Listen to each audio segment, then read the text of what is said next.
Hello, everyone. Welcome to this session on decolonizing the classroom. We'll give everyone a few more seconds to join to get their audio connected.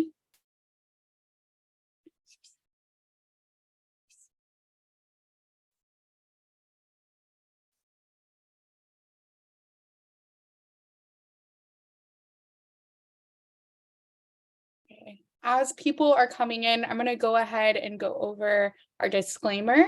This presentation was produced under U.S. Department of Education contract number GS00F115CA with Synergy Enterprises, Inc. The views expressed herein do not necessarily represent the positions or policies of the U.S. Department of Education. No official endorsement by the U.S. Department of Education of any product, commodity, service, or enterprise mentioned herein is intended or should be inferred.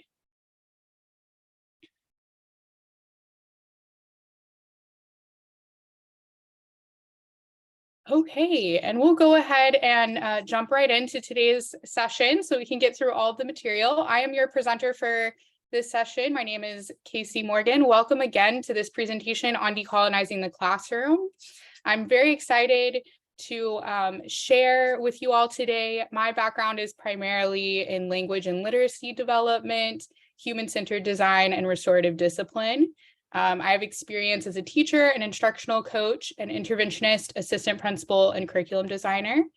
And my proudest achievement so far in my career is being on the founding team for a experiential learning high school, where some of what I will discuss today was the foundation of our practices at that school. So now that you know kind of a little bit about my background and a little bit more about me, I will take you through today's agenda. All right, so we will begin by diving into some of the research base for decolonized and culturally responsive classrooms and discuss some research-based concepts of those topics. Then we'll cover some levers for redesign of curriculum and instruction, or design, just depending on your context and starting point. And then after that, I will provide some examples of classrooms and programs that are engaging in some of these decolonized practices. And then lastly, I will close with some final broad ideas and closing remarks. So just to kind of norm on the terminology that will frequently come up in today's sessions, I want to just talk through how to understand them for the purposes of my presentation today. So in today's presentation, decolonize means to engage in a process of undoing colonizing practices within the context of classrooms that includes confronting and challenging colonizing practices that have influenced curriculum and instruction in the past and are still present today. When we talk about colonize or colonization, I'm talking about the exertion of foreign control over territories or people for the purpose of establishing political control and or settlement. So that's just norming around some of the common language that you'll see throughout today's presentation.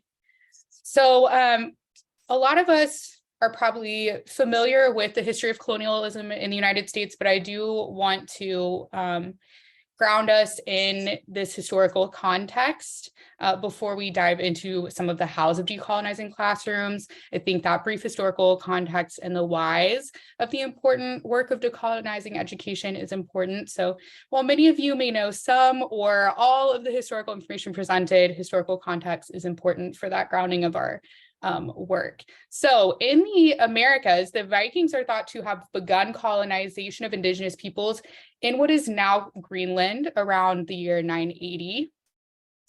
Eventually, those indigenous people migrated, and by the 1700s, Greenland was claimed by Denmark and Norway. And then probably the most well-known instance of colonization is that of Christopher Columbus in 1492.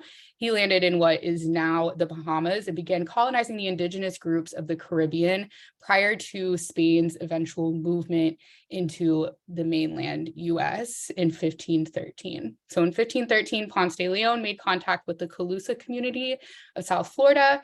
It's an indigenous community that today, like others, colonization has rendered it culturally extinct.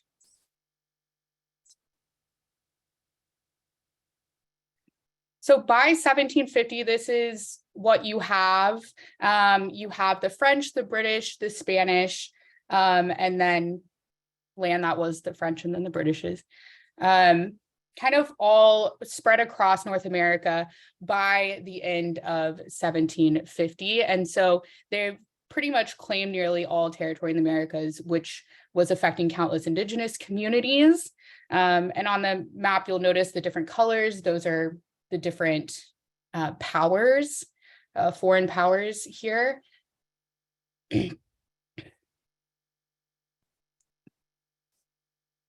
So as colonization progressed and the United States was formed, there was a focus on assimilating Native youth. And so the work of decolonizing classrooms requires us to reflect on and acknowledge the elements of power and control that are woven into the fabric of Native education. So prior to the 1830s, schools were operated privately or by religious organizations. Boarding schools for Native students were founded to eliminate traditional Native American ways of life. And so in this case, the primary function of classrooms was to establish Native American culture as inferior to what was considered mainstream American culture by those in power, and to separate students from their communities and cultures and to assimilate them. So we have to acknowledge that history and that power dichotomy if we are to challenge the legacy of colonialism in the US.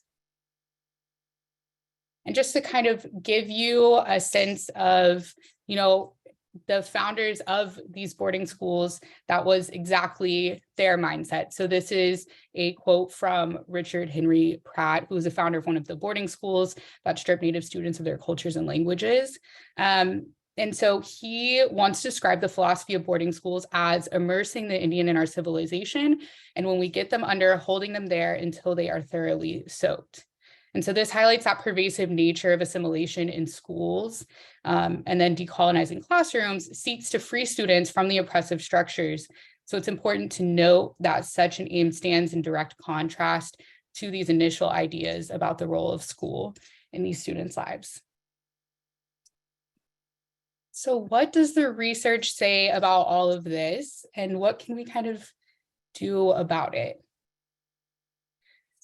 So according to research, the legacy of colonization in the US is one that continues to impact Native American students. While this is not an exhaustive list of that research, it provides a few of the poignant points of this legacy. So first, according to the Condition of Education 2028 report, the school dropout rate for American Indian, Alaska Native students is the highest in the nation. And then American Indian, Alaska Native students are also underrepresented in higher education and continue to face barriers to academic success.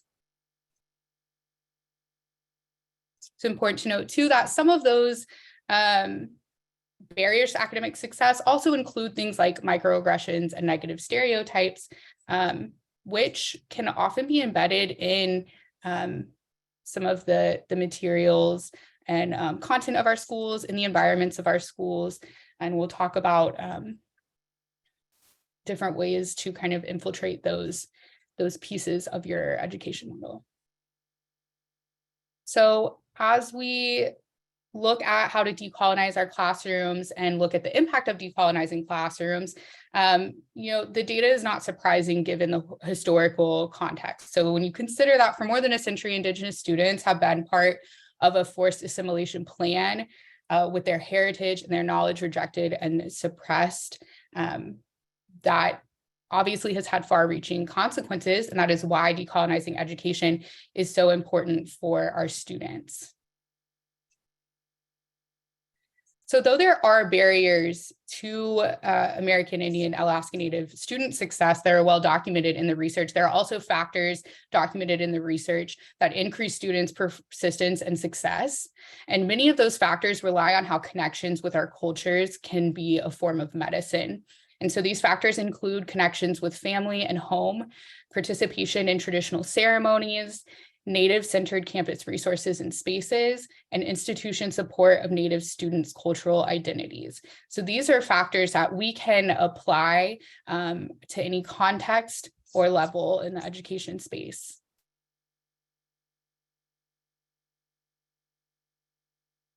Decolonized education can not only increase student persistence and success, as we saw on that last slide, it can also interrupt the exclusionary practices that can be commonplace in schooling. Particularly as we think about the dichotomy between Indigenous worldviews and Westernized worldviews. A lot of the inclusion of those Indigenous worldviews in education intentionally disrupts some of those exclusionary practices that are woven into mainstream American culture. And then lastly, as it permeates Paulo Freire's work, and is explained in Antonia Darter's book, Reinventing Paulo Freire, A Pedagogy of Love, acts like the intentional decolonization of education require a pedagogy of love, or what you could consider a humanizing approach to teaching and learning. And that posture necessitates a love for students, a genuine love for them and their communities, which is not to be confused with appropriation.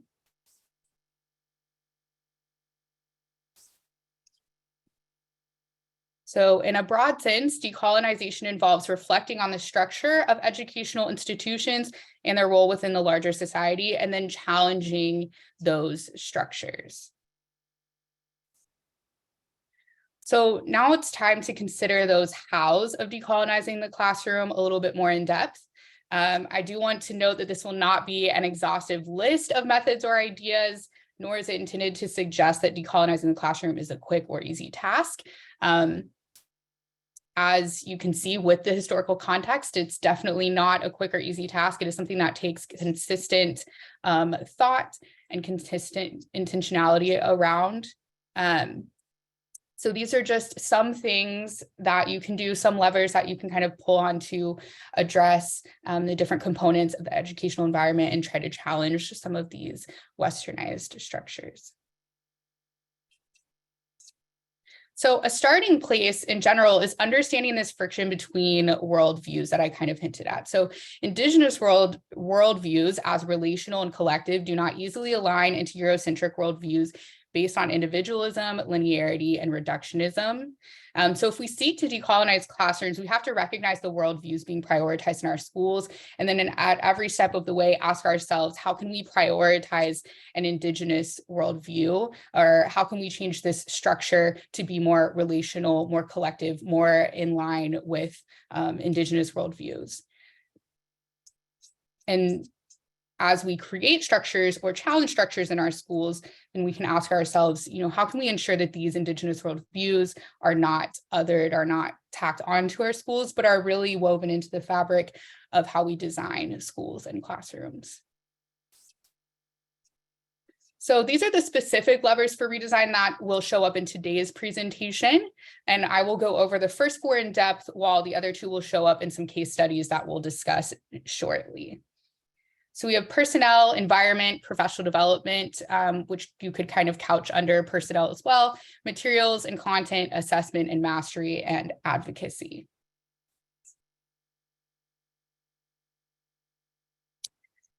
Okay, so first you have personnel. One way to affect personnel is by creating or reimagining roles within a school or a school system. So there are many examples of ways that you can get creative with personnel, both with volunteer personnel or with personnel that you are paying, depending on how you can structure it within your organization and with the resources that you have.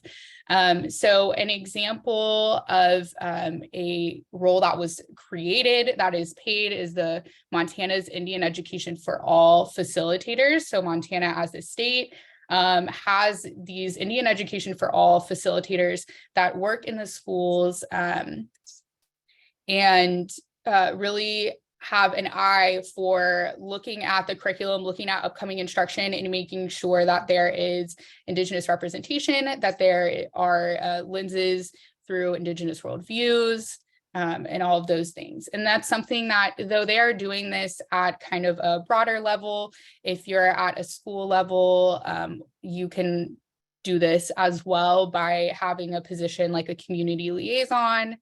There are other instances where schools will bring in people as volunteers to kind of supplement different perspectives and knowledge banks among the personnel that are interacting with students. And so one way to do that is to have elder guides from your community. Another way to do that is if students is by giving students some choice in what they're doing and then connecting them to mentors that really relate to the topics that they're interested in. So for instance, at one of the schools that I'll showcase in the case study section, they have students run their own research symposium and they decide what to research. And then their research mentors are people from their community that are doing work in that area, whether they are in the business scene in the city or whether they're from their tribal community, a nonprofit. So we kind of source out those people using volunteers as well. If you have language programming, that's also a good way to get some volunteers involved from the communities to have students have authentic opportunities for practice.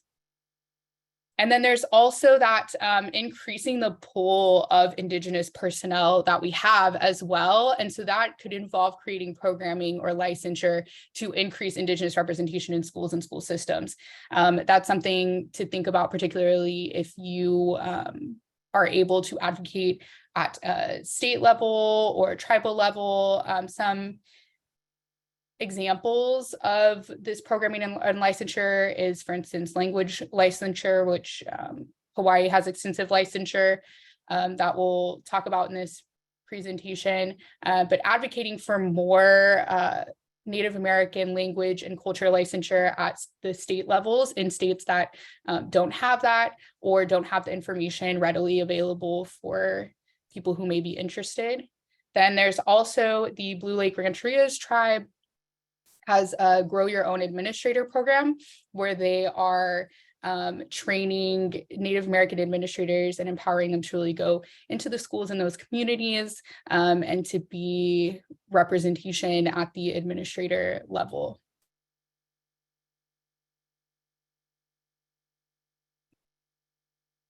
So that representation piece is very important in schools and in our classrooms, even if you're looking at it from kind of a classroom perspective, even if the only thing within your locus of control is your one classroom, then you can still get creative about how you're involving community members, either to give feedback to students on their work or to leverage knowledge that's out in the community and show students that that knowledge is valued. And then so next we have the lever of environments. There are many components to a school's environment, what it looks like, how it makes you feel being there. So it includes the physical space, but it also includes like the mental and emotional safety of students created by that environment. So as we talked about, really weaving Indigenous worldviews into every aspect of educational design. So that includes, in this instance, designing classrooms and common spaces that are relational and collective. And so that could be something as simple as disrupting the traditional rows. It could be encouraging cross-curricular collaboration. So we talked about how Indigenous worldviews, the knowledge does not work in silos, how we have traditionally structured Western education. So how can you create space that encourages cross-curricular collaboration? Because sometimes, right, if we don't have that space, we just kind of revert back into what is natural or what the space is most conducive for. And then also being intentional about challenging harmful stereotypes and increasing positive representation in the school's environment. So making sure that you have Native American representation that is contemporary, that says, we're still here, we are contemporary people, that is not stereotypical or harmful. So that could include things like mascots, art displays, posters, college fairs. So being very intentional about what types of images and inclusion of Native people that you have in some of these physical environmental components.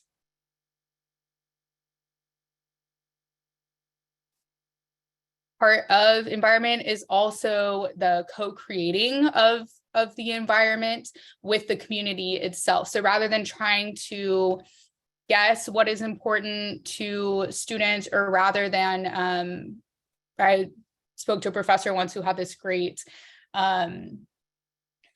little piece on kind of on her take on culturally responsive education. And something she said that really stuck out to me was she talked about, part of culturally responsive education or decolonizing education is not trying to be kind of the voice for the culture, or feeling like, you have to teach teachers how to bring a specific tribal culture into the school or something like that. Not as, not to look at it as like we are the keepers of the knowledge or the culture, but looking at it as like creating an environment and a space that is conducive for students to share their cultures. And one way that we can do that is by, asking students and honoring students as co-creators of the space, by honoring the community as co-creators of this space, and having it, not feel as separate. Sometimes our schools feel very separate from our community. So being very intentional about bridging that gap between the school and the community, and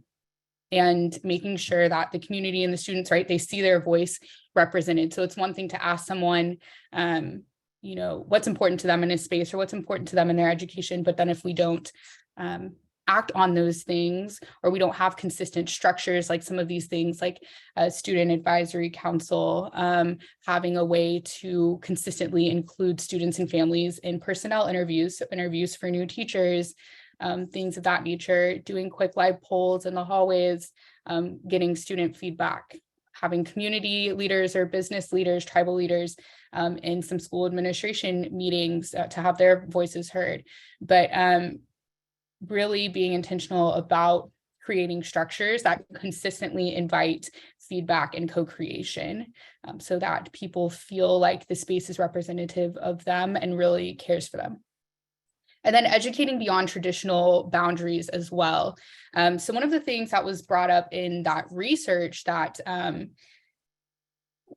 that can really use like our culture and our traditions as medicine is how impactful being involved in ceremony is. And I know from myself and some of my friends growing up across different tribes, a lot of times if you go to a school that maybe is not close to the reservation, it's not familiar with the practices, then a lot of times like you run into issues in terms of attendance and being able to honor ceremony time and have that absence excused or things like that. So those are things as well on an advocacy level.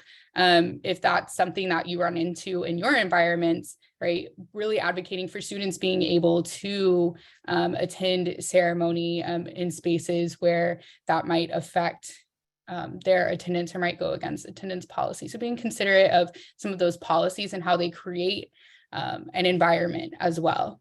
And then moving your desk. If you are an administrator or you're someone who goes into schools, but maybe is not in a classroom all the time,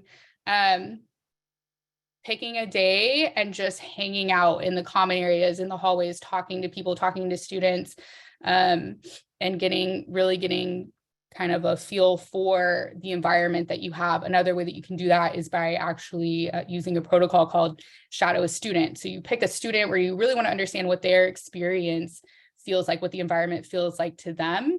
And you want to be intentional about the type of student that you're shadowing, depending on what perspective you want to gain. Like, are you seeing that a lot of your students that live in a certain area are struggling, students that like maybe your male students are struggling, or there's a particular grade level that's struggling that you see in the data, but being intentional about who that student is.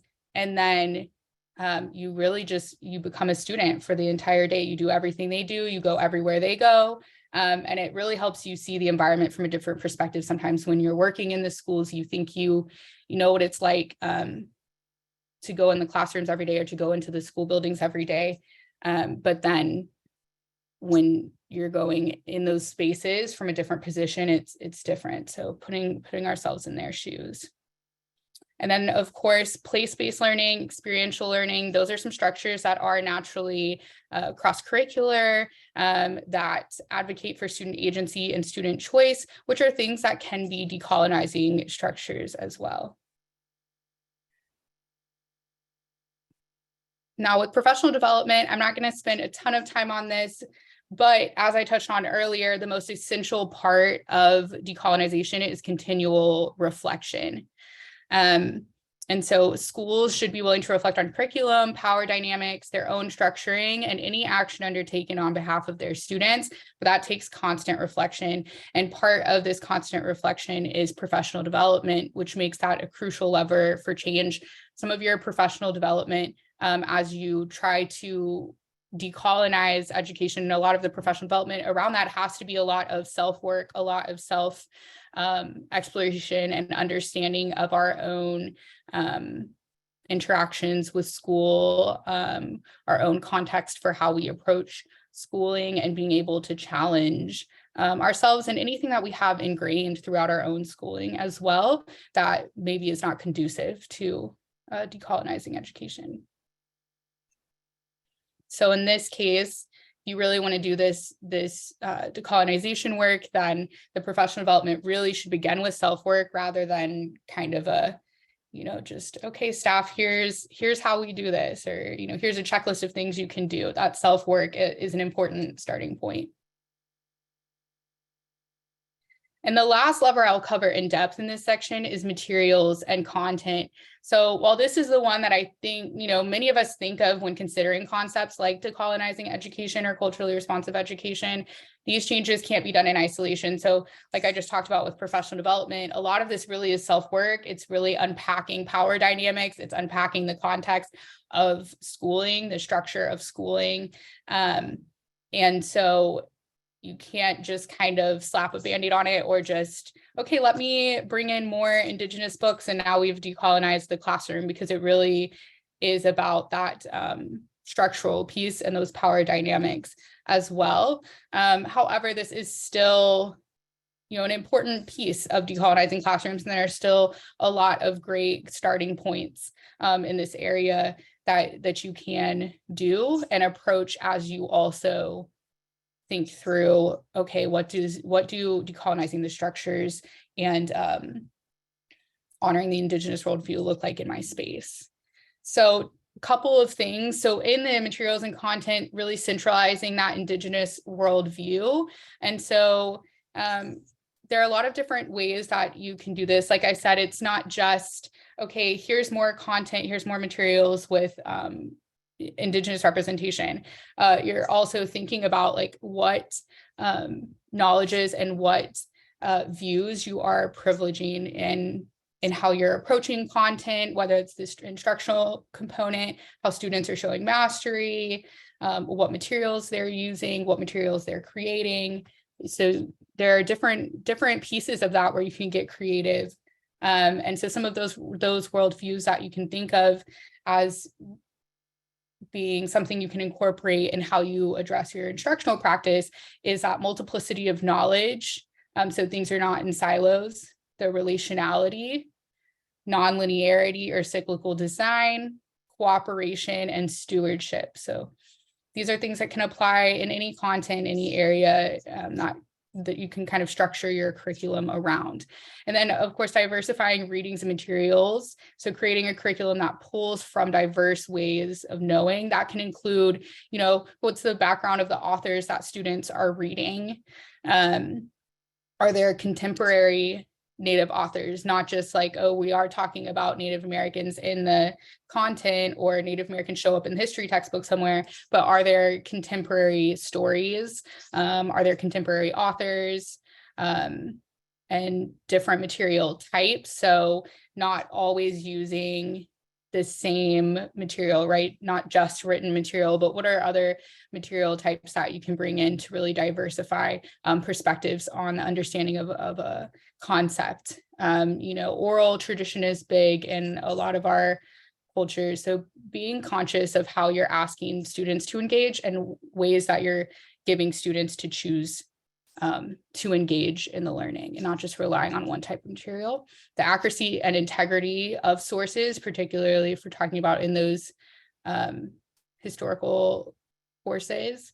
And then course offerings as well. So I know some schools offer different like ethnic studies courses, African American history, Mexican American history, different special interest literature courses.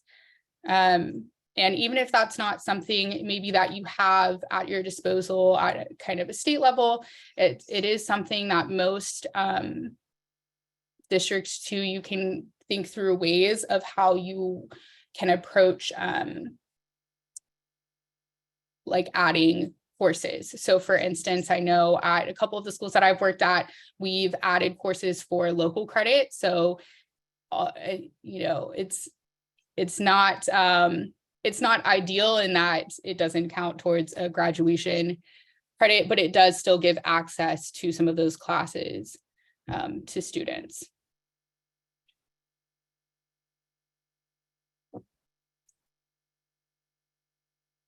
Okay, and then creating an exchange of knowledge. So incorporation of native languages. Like I said, the goal is not for a teacher to know everything about all of the native cultures. I think that's, you know, a misconception in decolonizing classrooms is that, you know, no one person can be kind of or have all the answers to that, or know all of the bits and pieces of every Indigenous culture. And so we want to be really aware and cognizant of that and like our own limitations, our own biases.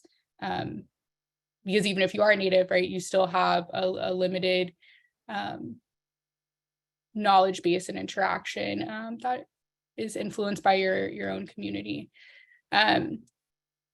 So really inviting students to share as much as they want, when they want, and how they want, not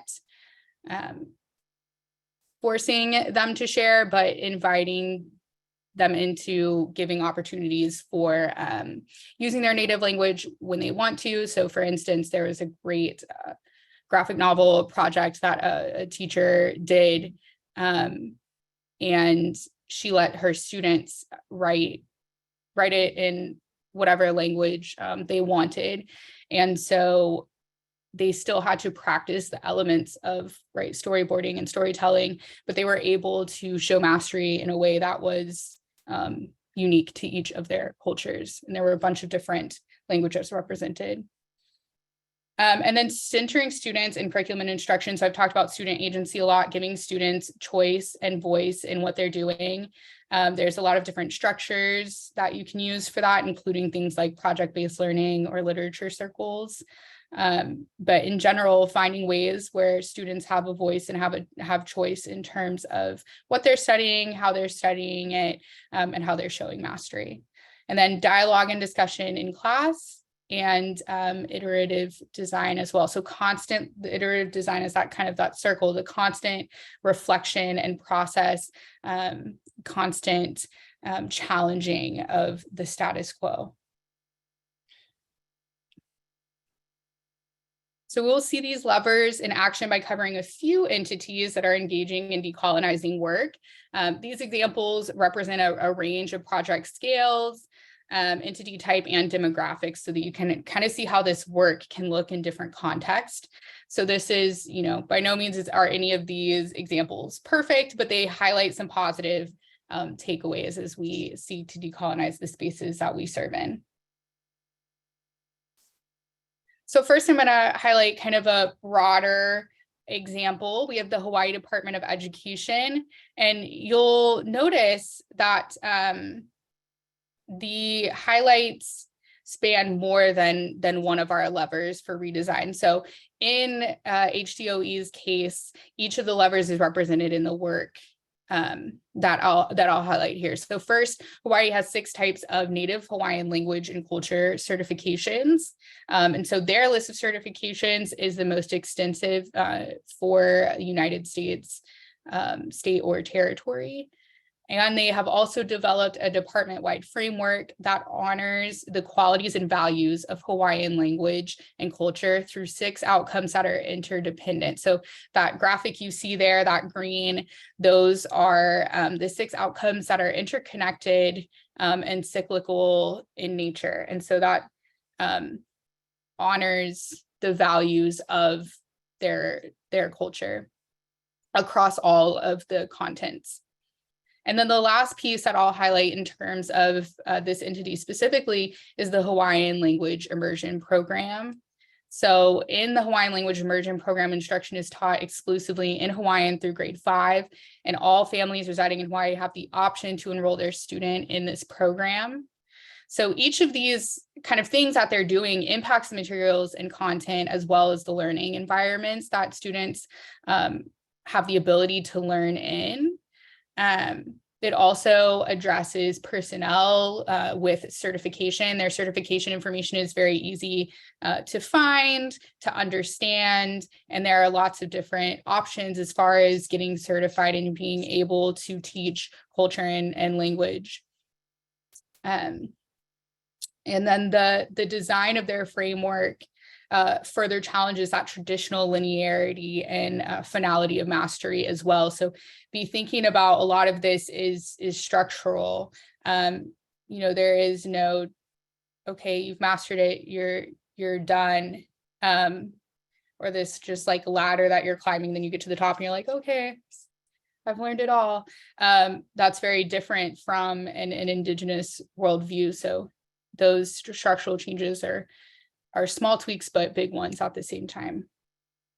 So, and underlying all of the work that you see here is a thread of advocacy. So even though we didn't go in depth into examples of advocacy, that you can see that these examples expand access and they impact policy on a high level, which is why we started here.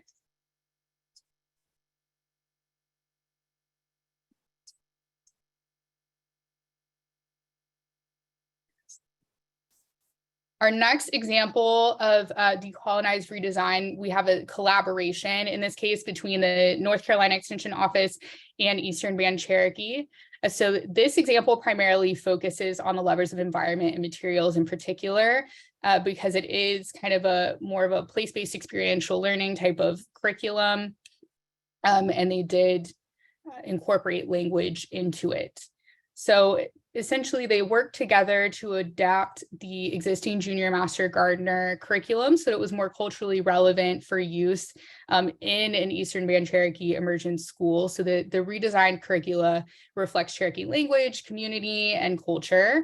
And so not only does that redesign decolonize the materials and content itself, but it also does that with a curricula that's place-based and exploratory, which better aligns with those indigenous worldviews. And it is used by an immersion school. And Krista, I do see your question and I will come back to it.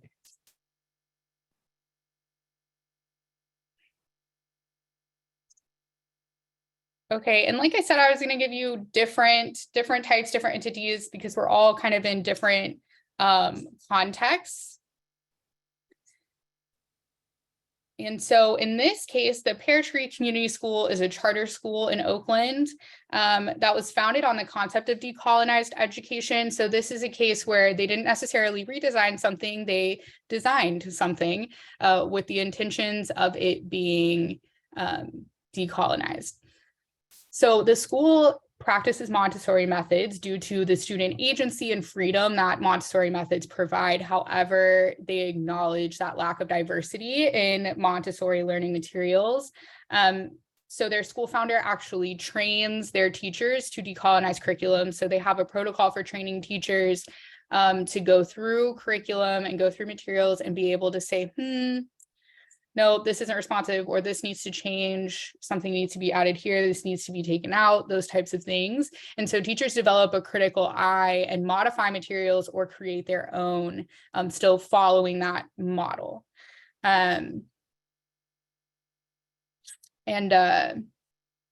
So the materials and content, as well as the professional development that support the development of their materials and content, are the primary levers here that Pear Tree uses. They also intentionally teach Indigenous history and invite Indigenous people in to discuss Indigenous history with their students. They practice restorative discipline rather than to the traditional discipline. And then they also have classes. So like we talked about special interest classes earlier. They have enrichment classes, some of those examples being Afro-Brazilian dance. And then they have a world music class that teaches some songs in an Aztec language.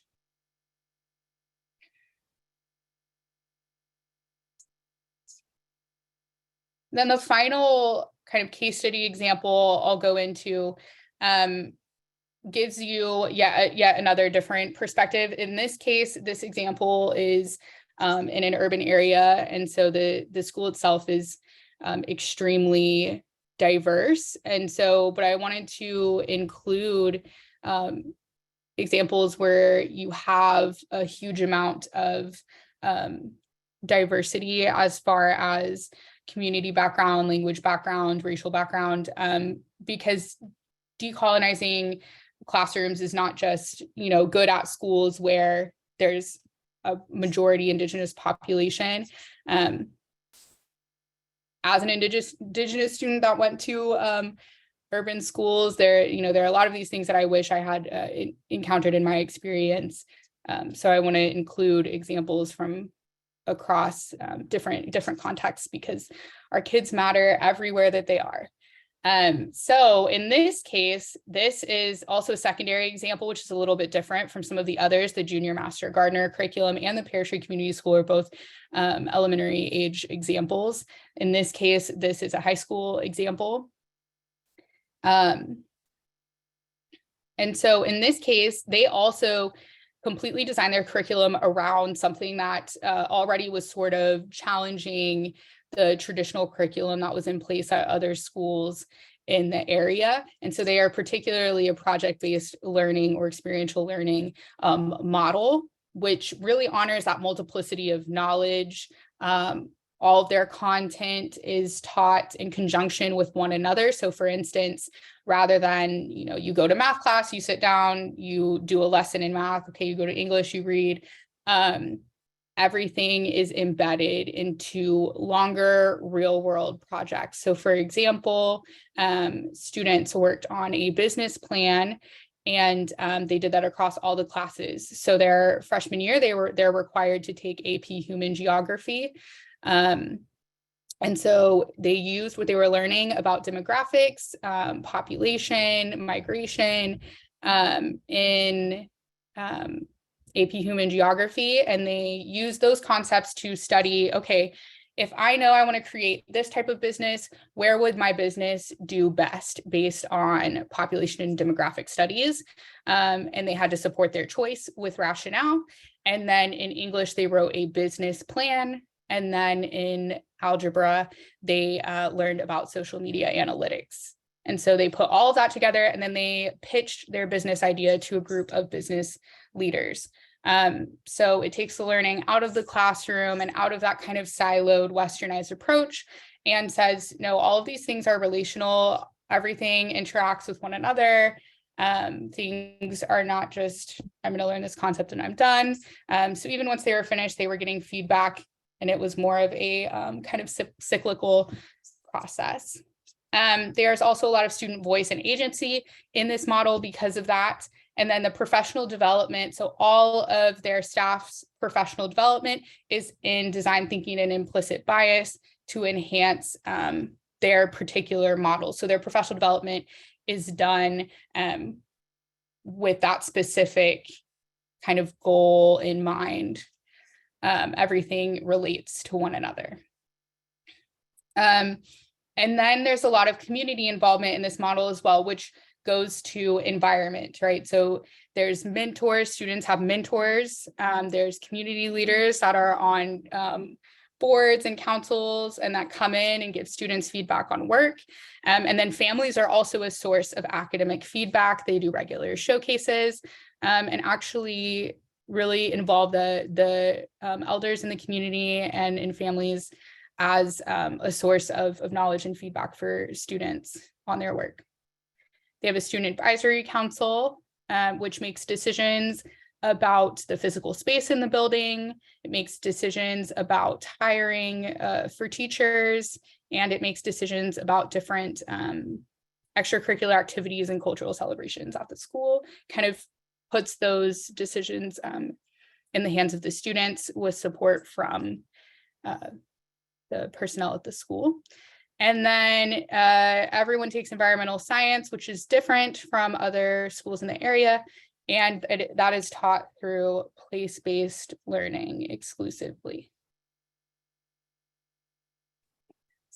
And then these are just some examples of how City Lab uses an additional lever, that environment lever, both inside and outside.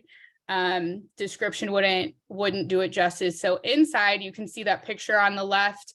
There are no walls, there are poles, and then rolling whiteboards. So rather than classroom, so in this case, there is no classroom to even decolonize, because we have decolonized the structure of classrooms. Like, why have a classroom? Who said that was a thing that we needed? So it's a lot of decolonizing is really doing that work of stopping yourself and saying, like, oh, why do we do this like this? Why do we have this like that? Is there really a rationale, or is it just because like we've always done it this way? So in this case, there are a bunch of rolling whiteboards, and the teachers can reconfigure the quote unquote spaces as many times throughout the day as they want. So you can co-teach with another subject. You can do centers across a whole grade level, really whatever you can imagine. And then the kids can write on the walls, and they love that.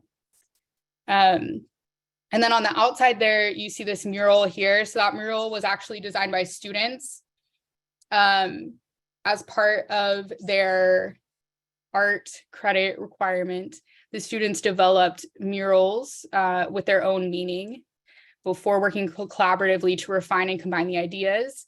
And so they got to create a mural that said something about themselves and what they value. They had to write something that described, right, the meaning behind what they created. And so in that case, each student was able to bring in their individual values, their individual culture, their individual likes, and then they worked together collaboratively to form final ideas that were then pitched to actual muralists. And they learned about like the material, what materials you would use on the outside, and pros and cons of different techniques and things like that. But so what you see on the building is actually something that the students themselves designed and created entirely. And so that's part of that too, is, not just asking for input, but really honoring and showcasing the input of your students and your community members.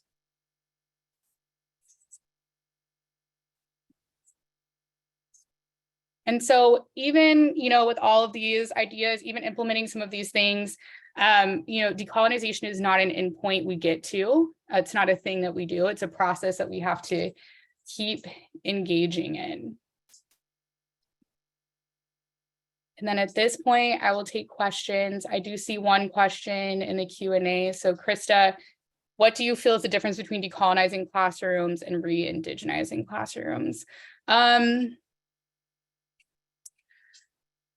I don't know that I have a quick answer for that. So let me try my least rambly answer.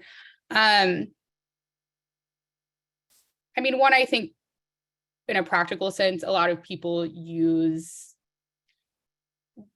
decolonizing, culturally responsive, re-indigenizing interchangeably. I think me personally, I think re-indigenizing is a more specific way to think about it. I think when a lot of people use that term, it's in a more specific sense, whereas I've seen people use decolonizing more broadly, right? Like colonization is not just uniquely like Indigenous Americans problem. Like as we saw with the historical context at the beginning, right? I mean, it was the whole globe, really, for a long time. And so I think the decolonizing is intended to be more broad.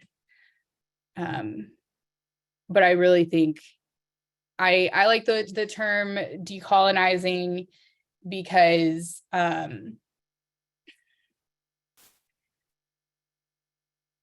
I think it's more than just re-indigenizing. Like, it's not, to me, like that term suggests like bringing things into the school.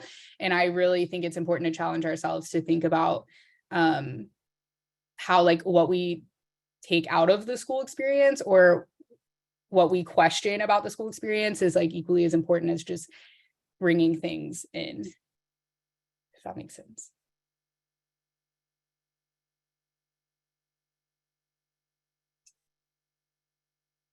Okay.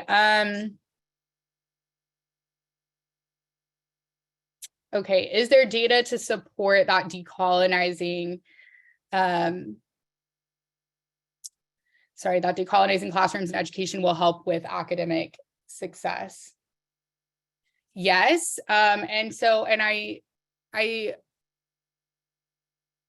Yes. And in the links for today's session, I'm sorry, I was trying to remember what all I linked, but in the links for today's session, which you should see on the agenda as well, I did link some of the research that I referred to. I will say that a lot of the data, a lot of the research that has been conducted on decolonizing classrooms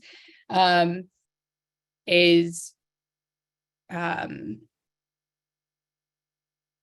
at the college level. So a lot of the research is post-secondary, a lot of the data is post-secondary.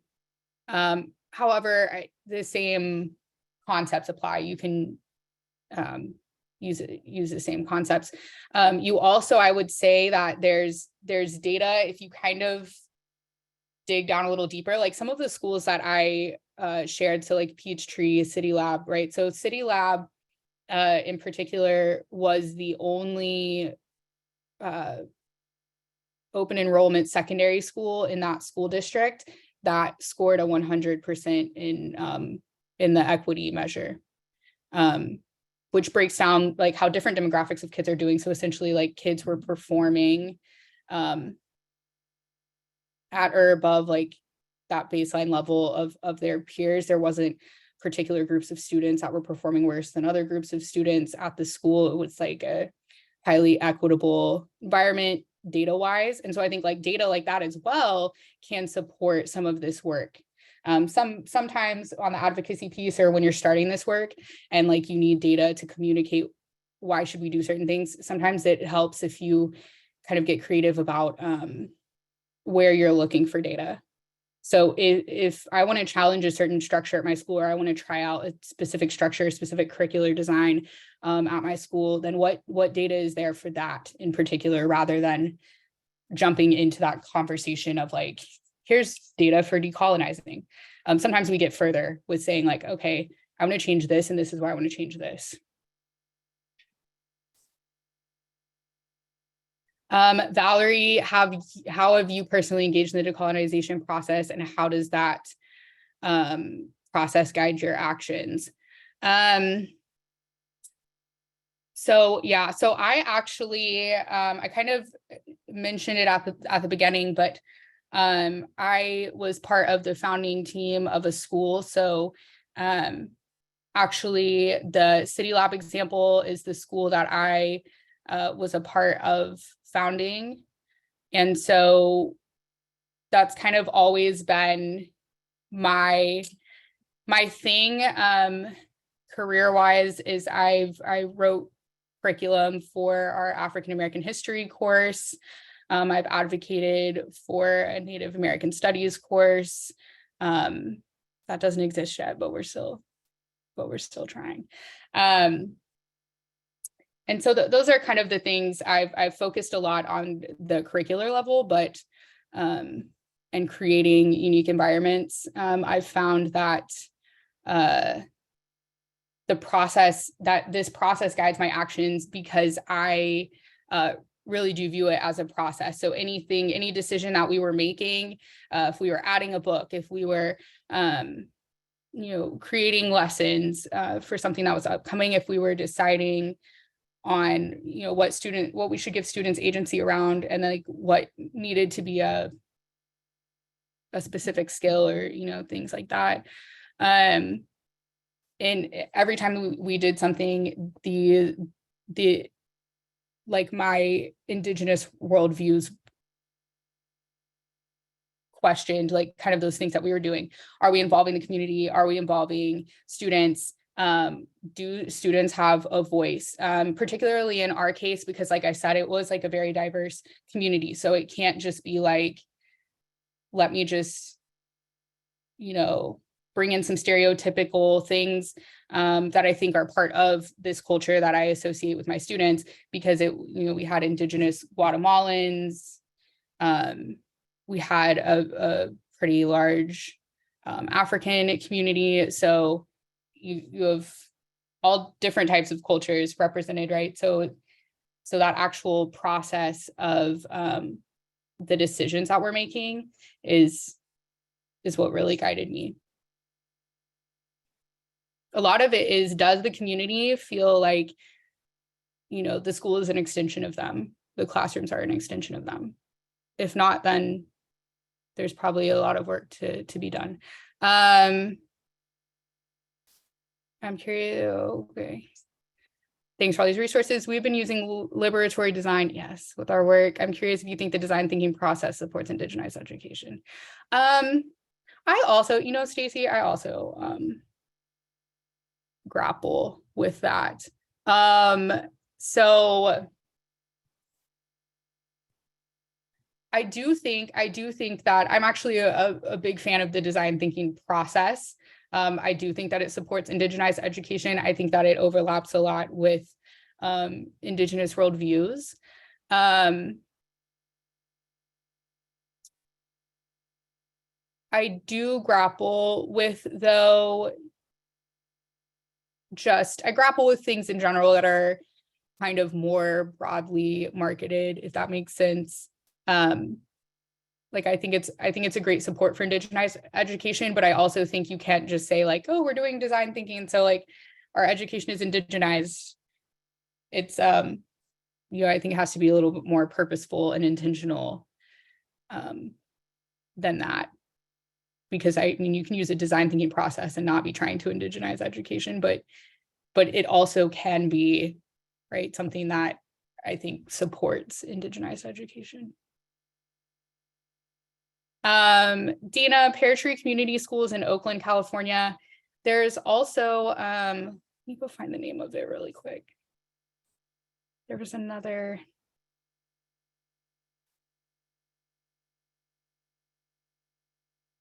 There's a similar model in New Mexico that serves Pueblo communities that I will throw in the chat for y'all as well. They have a similar model to the Pear Tree Community School. It's a kind of modified Montessori model.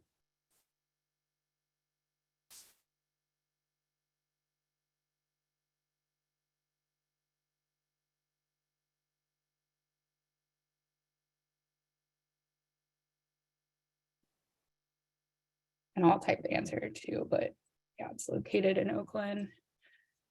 And then Stacy, as far as the equity measure for schools, I'm not sure, I don't know what state you're in, but I am currently in Texas. And so Texas itself measures equity. And their equity measure is called Closing the Gaps. And then they post their school, ratings online. Oh, okay. I don't know if California has something similar, but I'll put, so in the chat, so we have that as a resource for like parents and stuff. And so if you go to that website, you can look up like any district or school in the state. And so that's that's where that lives. They essentially have 3 categories that they measure as a state. They measure like academic achievement, which is essentially how did the kids do on the state test. And then they have progress from year to year. So they look at growth for that. And then the equity measure is looking at different demographics against each other and are they performing drastically different from one another. And they also include ESL in that component as well. If you have an ESL program, our students scoring at proficient levels at the end of it.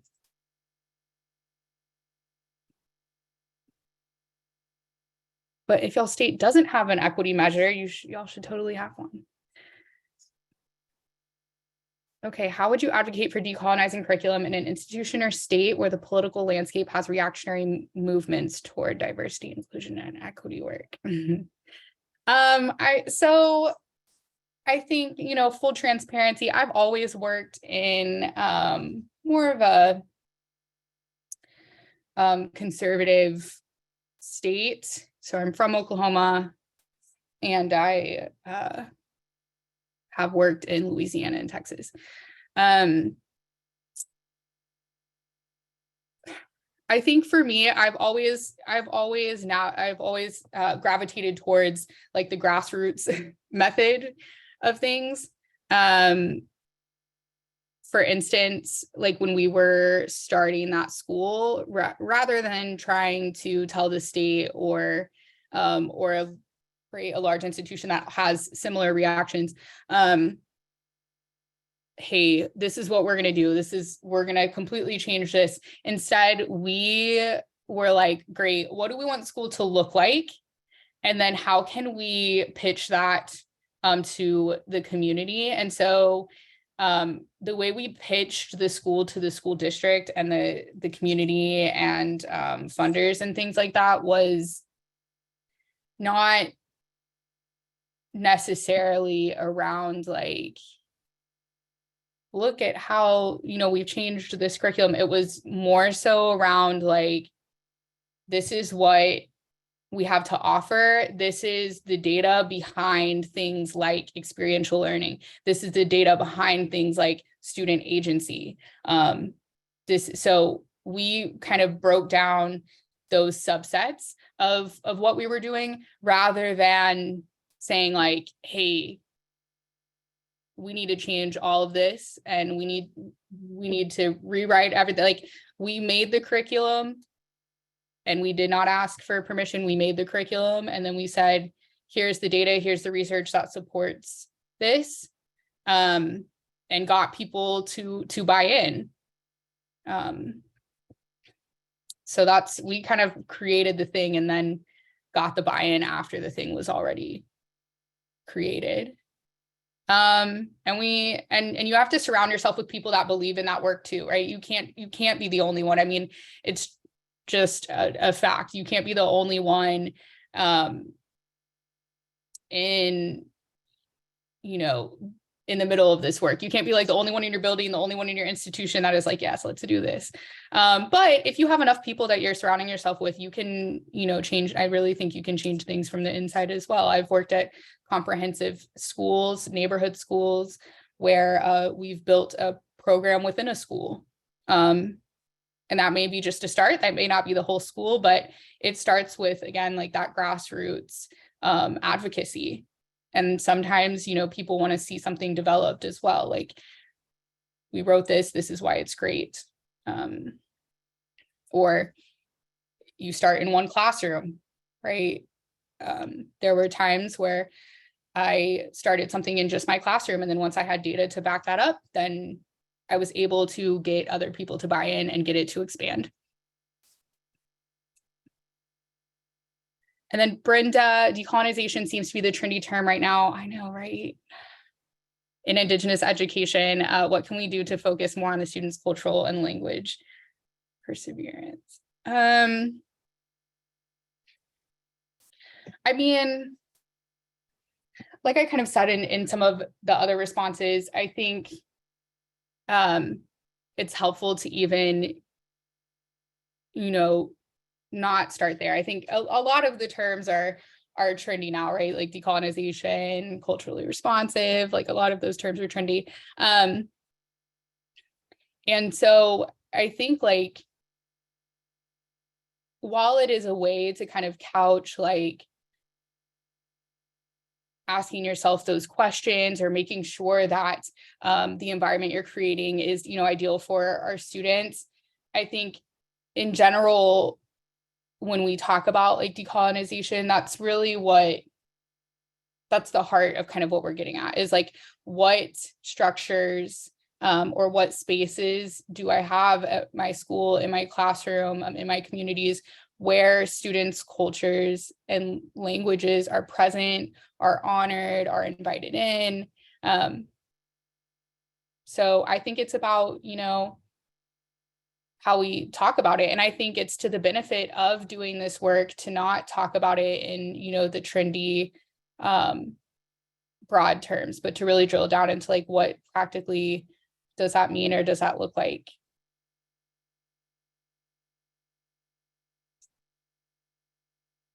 And then Renuka, thank you.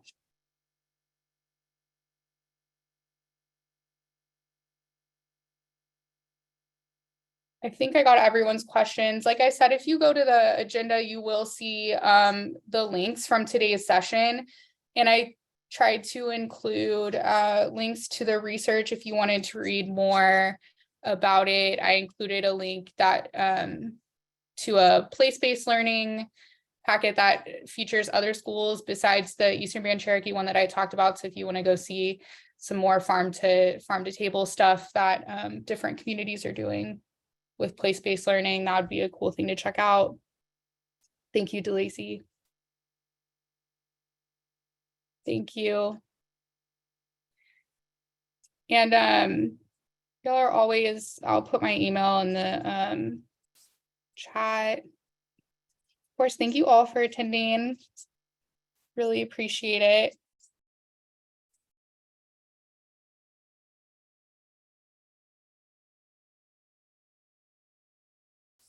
That's my email. So if y'all, ever want to reach out or, have any other questions. Thank you, Krista. Thank you, Craig. Otto, thank you.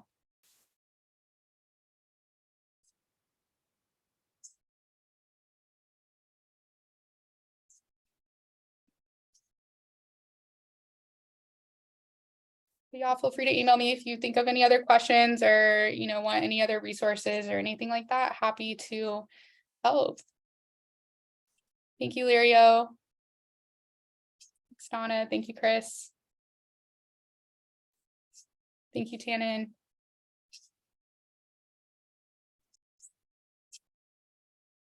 Wado, thank you, Cindy.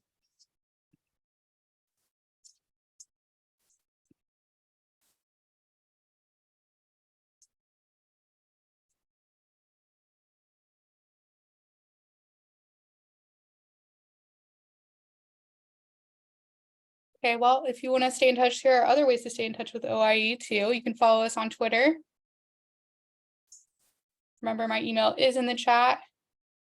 Thank you, Cheyenne. Thank you, Stacy. All right, and then roundtables starts fairly soon. You can head over to the lounge and select roundtables to join in a small group discussion. And thank you so much for coming today. Make sure if you do go to that roundtable that you join sessions with the green center icon.